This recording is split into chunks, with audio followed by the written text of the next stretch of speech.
पहले की बात है। कजरौली नाम के एक गांव में लोग बड़ी ही हंसी खुशी मिलजुल कर रह रहे थे। उसी गांव में हरिया का परिवार भी रहता था, जिसमें उसकी पत्नी लीला और उसके दो बच्चे चिंटू और मीना रहते थे। मीना और चिंटू दोनों एक ही स्कूल में पढ़ते थे। दोनों साथ ही जाते और आते थे। एक दिन हमेशा की तरह दोनों छुट्टी के बाद स्कूल से वापस आ रहे होते हैं कि चिंटू का गर्मी से बुरा हाल हो रहा होता है।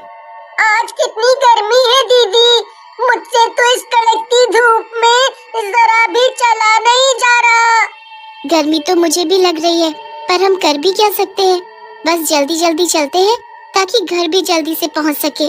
चिंटू और मीना जल्दी जल्दी चलने लगते हैं और घर पहुंचने ही वाले होते हैं कि तभी उन्हें एक आइसक्रीम वाली दिखाई देती है।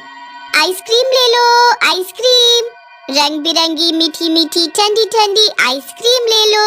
अरे ये आइसक्रीम वाली कौन है? हमारे गांव में तो कोई आइसक्रीम वाली नहीं है। अरे दीदी वो छोड़ो, आप मुझे बस आइसक्रीम दिला दो।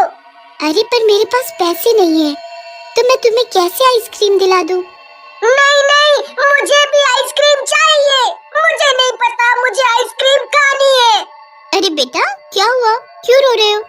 मुझे आइसक्रीम खानी है, पर दीदी है कि मुझे आइसक्रीम दिला ही नहीं रही।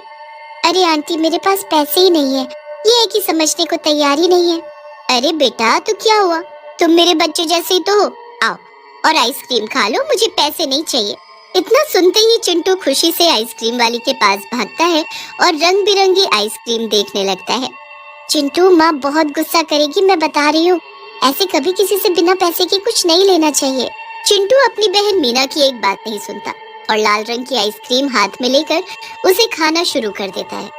चिंटू ने ऐसी स्वादिष्ट आइसक्रीम कभी खाई ही नहीं होती। वो आइसक्रीम खाने में इतना मगन हो जाता है कि बाकी सब भूल जाता है। मीना उसे बहुत मना करती है, पर वो उसकी एक नहीं सुनता। आइसक्रीम खाने के बाद दोनों बच्चे घर आ जाते हैं। अब ये बात प्लीज किसी को मत बताना, वरना माँ बाबूजी बहुत गुस्सा करेंगे। ठीक है, पर दोबारा ऐसे किसी से आइसक्रीम नहीं लेनी, ठीक है?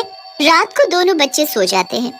अगले दिन मीना रोज की तरह सुबह सुबह जल्दी उठ जाती है और उसके बाद चिंटू को जगाने लगती है।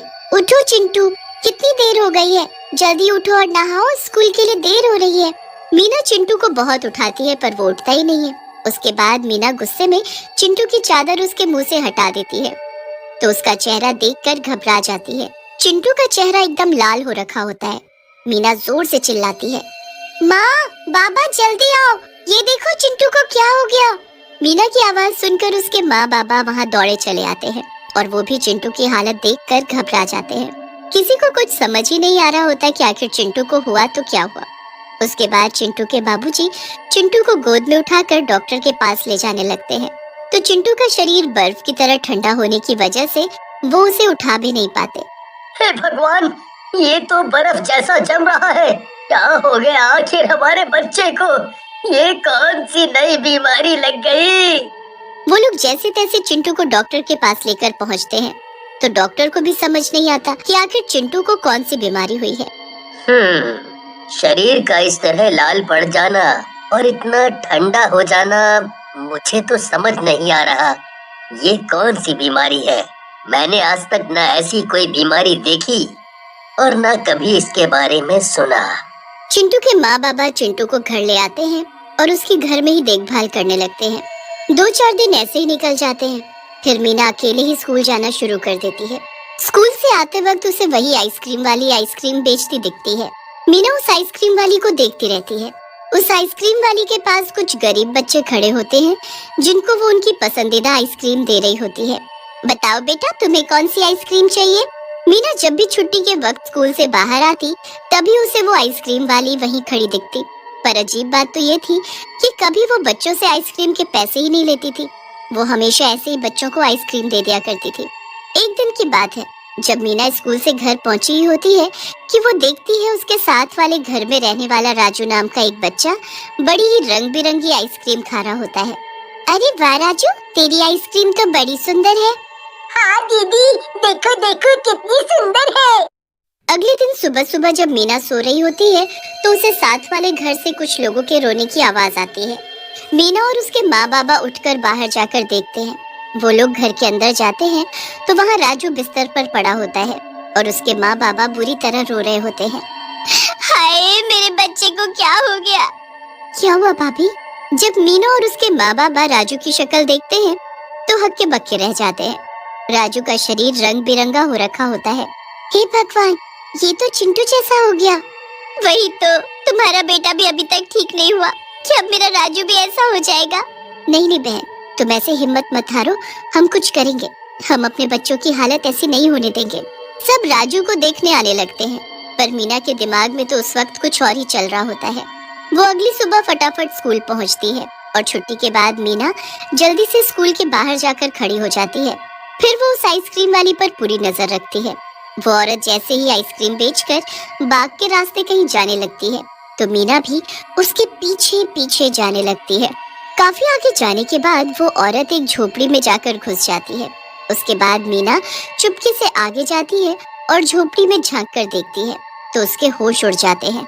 वहाँ वो औरत उसकी आंखों के सामने एक चुड़ैल में बदल गई होती है।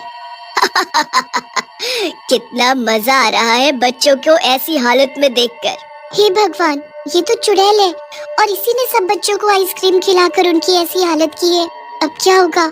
मुझे सब पता करना होगा, तभी मैं सब बच्चों को ठीक कर पाऊंगी।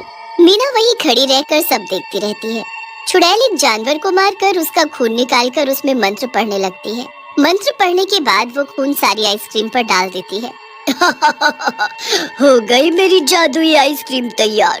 अब मैं कल ये आइसक्रीम बच्चों को खिलाकर उनको बर्फ का बना दूंगी। इस चुड़ैल ने सारे बच्चों को खत्म करने के लिए कितनी बुरी चाल चली है, पर मैं भी इसका जादू नष्ट करके रहूंगी। मीना जल्दी से गांव वापस जाकर सबको चुड़ैल के बारे में बता देती है। गांव वाले मीना की बात सुनकर हक्के बक्के रह जाते हैं।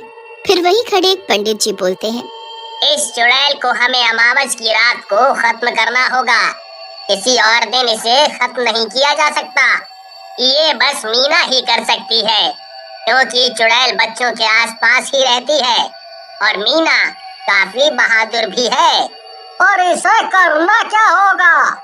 इसे सामग्री से भरी एक हांडी को चुड़ैल के घर में रख कर आना होगा। इस हांडी में इतनी गर्मी है कि वो सारी आइसक्रीम को पिघला देगी। जैसे ही वो आइसक्रीम पिघलेगी, वैसे वैसे वो चुड़ैल भी पिघल जाएगी। बस फिर सब अमावस की रात का इंतजार करने लगते हैं। जैसे ही वो रात आती है, मीना आधी रात में वो हांडी लेकर उस चुड़ैल के घर में जाती है।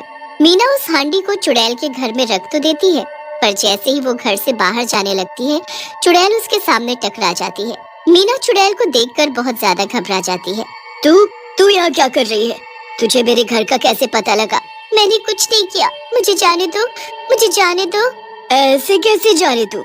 मुझे तो लग रहा है तू ही है जिसने मेरी आइसक्रीम पर कुछ ऐसा किया है कि उसका जादू काम ही नहीं करता। नहीं नहीं, मैंने कुछ नहीं किया, मुझे जाने दो। चुड़ैल मीना के बाल पकड़ती है और उसे घसीटते हुए घर के अंदर ले जाती है। मीना बुरी तरह चीखने चिल्लाने लगती है, पर चुड़ैल को कोई फर्क नहीं पड़ता। आज मैं तेरे ही खून पर जादू करके उसे इन सभी आइसक्रीम पर डालूंगी।